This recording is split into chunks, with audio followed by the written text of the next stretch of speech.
tonight I am going to make some chicken and rice. Making chicken and rice, just a pot of chicken and rice, and I'm gonna season the chicken with like seasoned salt, garlic powder, lemon pepper seasoning, just whatever I feel like I want to put in there. Yeah, so I have, you can put whatever kind of chicken you want in there. You can put like chicken legs, chicken thighs, chicken breasts, chicken wings, whatever. I have a pot of boneless, skinless chicken thighs, and then I'm just gonna boil it until the chicken is done, and then I'm gonna add some rice to the pot, and that's gonna be it. It's gonna be a really, really quick dinner tonight.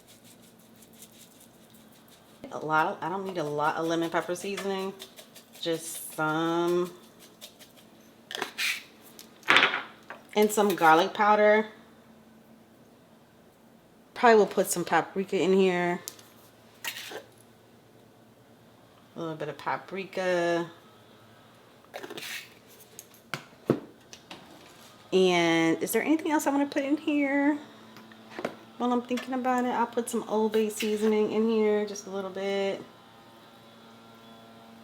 I was trying to tell you guys like a little spooky story, but the guys are here to cut the grass, so that kind of messed that up. So now that the chicken is done, we're gonna shred the chicken so that we can put it back in the pot with the rice. You know, it is so good. It's seasoned up really, really well.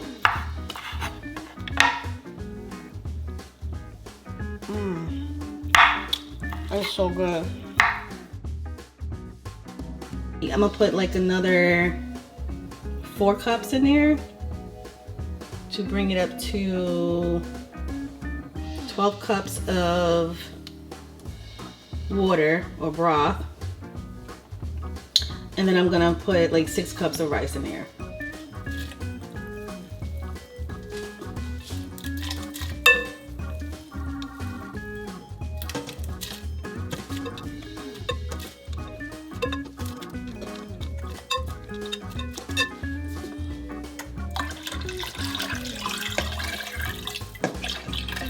Okay, to give it some more flavor, because you got to remember I just added some more water to it, you know what I'm saying? So it needs a little bit more seasoning.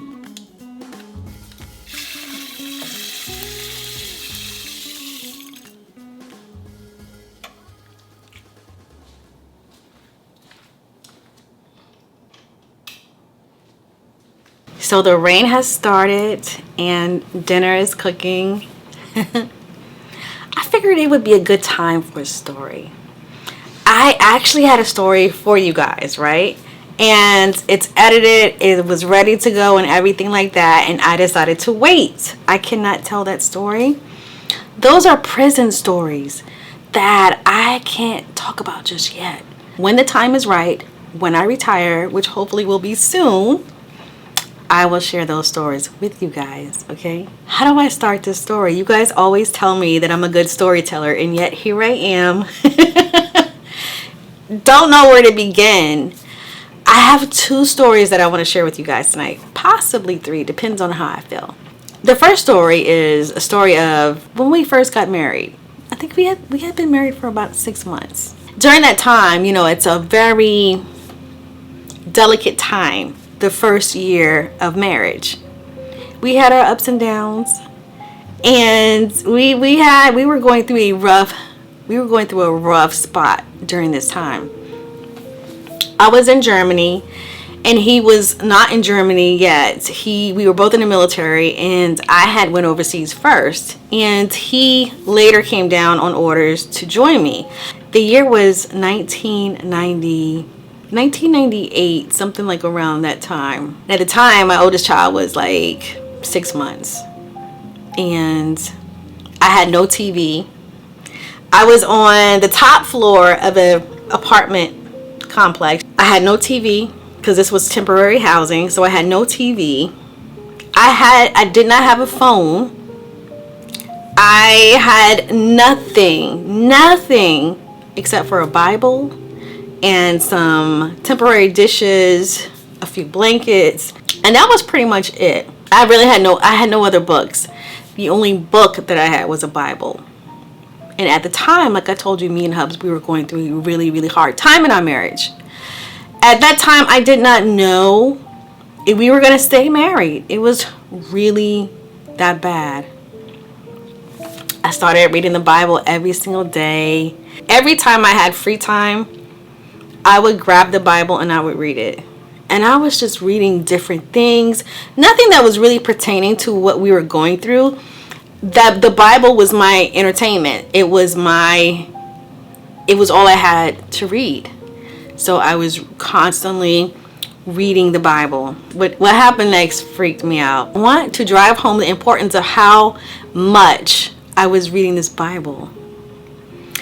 One night, I'll never forget, it was raining like it is now. It was raining and I fell asleep.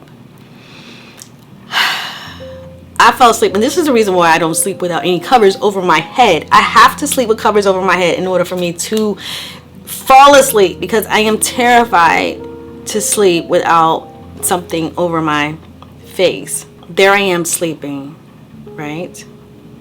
It's really, really late at night. I don't even know what time it is. It's maybe like 2 o'clock in the morning or something. It's really, really late. There was something in my room that night.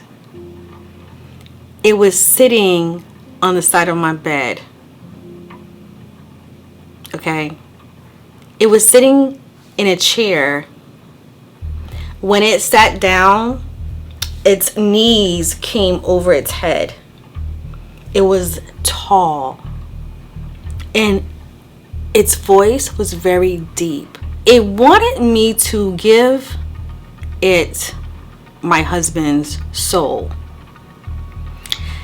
It said, "Why are you wasting your time on him?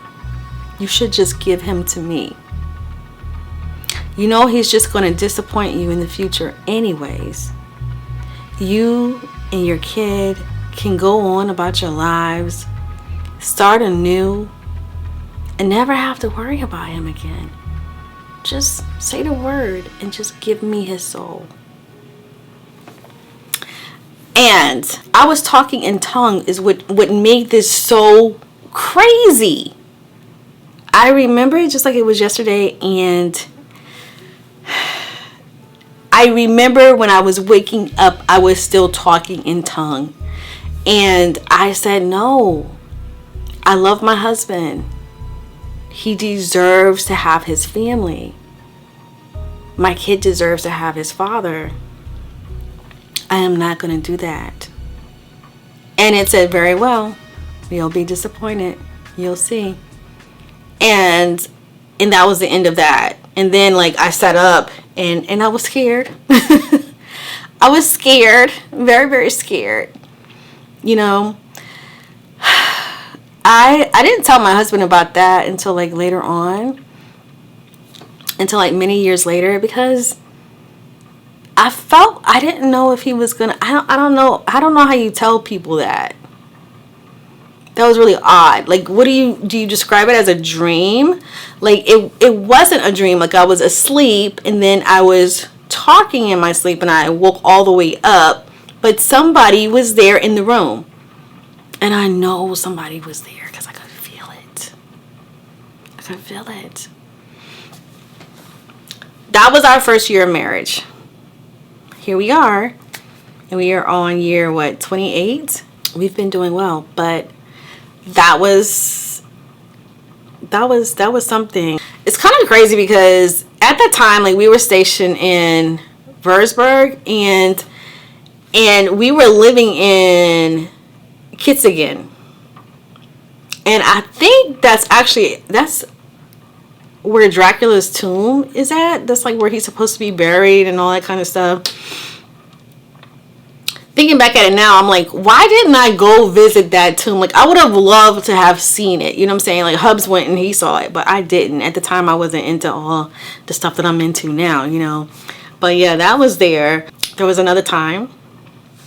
I was in Germany and I was pregnant with my second kid. Before he was even conceived, I asked God to give me a sign that I should get pregnant.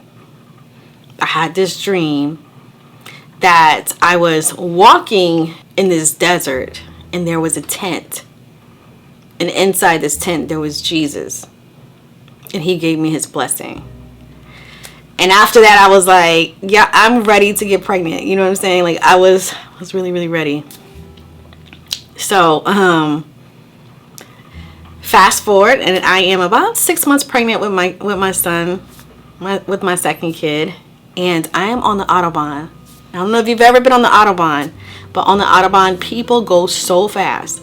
Like, going 100 miles per hour is nothing, you know? You definitely don't ride in the fast lane over there unless you are driving fast. And on this day, I was coming from work and I was going home. So I was leaving Wurzburg and I was going to Kitzingen, and that was probably like a 30-minute drive. It has taken me a long time to drive in the rain. I don't like it. I get nervous to this day. I get so scared sometimes. I can still feel what it felt like that day when I was driving home on my lunch break, pregnant. And my tires hydroplaned. My vehicle went off the side of the road. And I remember going this way, going that way, spinning all the way around until I spun off the road and was like off into the grass somewhere. R. Kelly was playing on the radio. At the time, I did not smoke, but I was reaching for a cigarette, baby. I was like, I need something right now. It was absolutely devastating. I remember when the car finally stopped. I remember feeling like, oh my God. All right, it stopped. I got out the car and I looked, and I was like so far away from the Autobahn. It was like I was way over here. And the road was like way over there. And I was like, oh my gosh. So what I remember is that there were some other soldiers that had came to help. There was like a black guy, there was a black female, and there were like these two white guys who were like built like wrestlers. And I remember they had like long blonde hair. The hair looked like Vikings, you know what I'm saying? They looked like, I don't know, they just looked weird to me. They looked like Vikings, and they looked like they were like twins, but they weren't. They were talking to each other. All I remember was one of them, I don't know how this happened. Those two individuals pushed my car from the grass back to the street, back to the Autobahn. Okay? I turned around and I was talking to the soldiers and I was talking to everybody, you know. When I turned around to thank the guys that had put my car back on the Autobahn, they were gone. Vanished. Gone. I turned back around and I was talking to the soldier and I said, Did you see those guys did you see those two white guys with the blonde hair? They said, no. No. We didn't see anybody. I said, You had to have seen them because they're the ones that helped put the car back on the street. They were like, no, we didn't see anybody.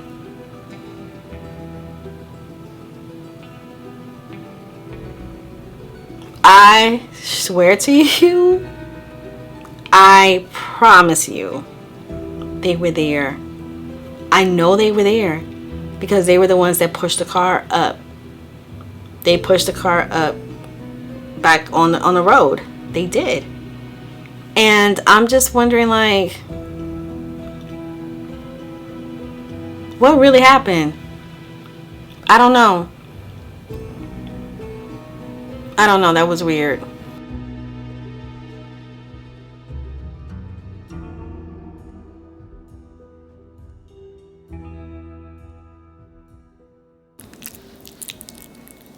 Chicken and rice.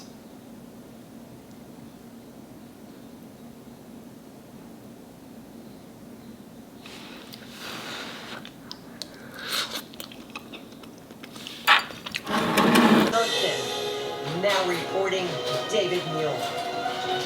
You're looking at live pictures of a packed convention hall here in Milwaukee. The cheers in that hall. This is the final night of the convention.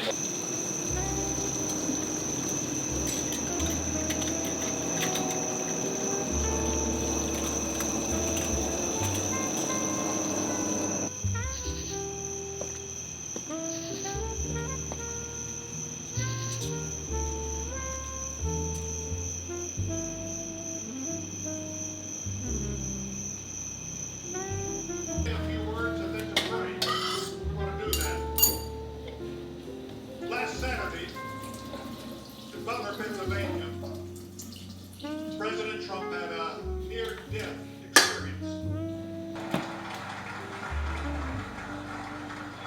He did.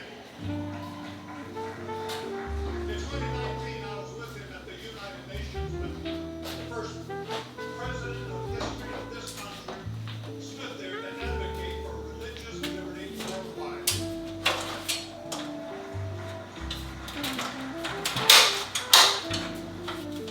President Trump demanded that he be released, and he applied economic pressure and sanctions until he did that. I'm grateful and thankful for what he did as the 45th President of the United States. And I know that as the 47th President, It's been too much going on in the news, and it's been making me feel really, really anxious. And I'm just like, I don't want to get back to that anxious state where I'm always like, when you're watching the news and you're always just like in a bad mood. Remember when I told you that I had some news that I wanted to tell you? Well, the news is that I'm trying to retire. I'm trying to medically retire. I'm almost at the end. I still have some hurdles to cross, you know what I mean? Today was like one of those days where it's like, I just don't know how much longer I can just deal with that place. Today was a hard day. So like I want to go right now, look at some Halloween stuff, but I'm just kind of like, I'm exhausted. I'm exhausted from today's events. I just can't do it. I can't even tell you like what's going on yet, but I'll tell you soon enough. I will.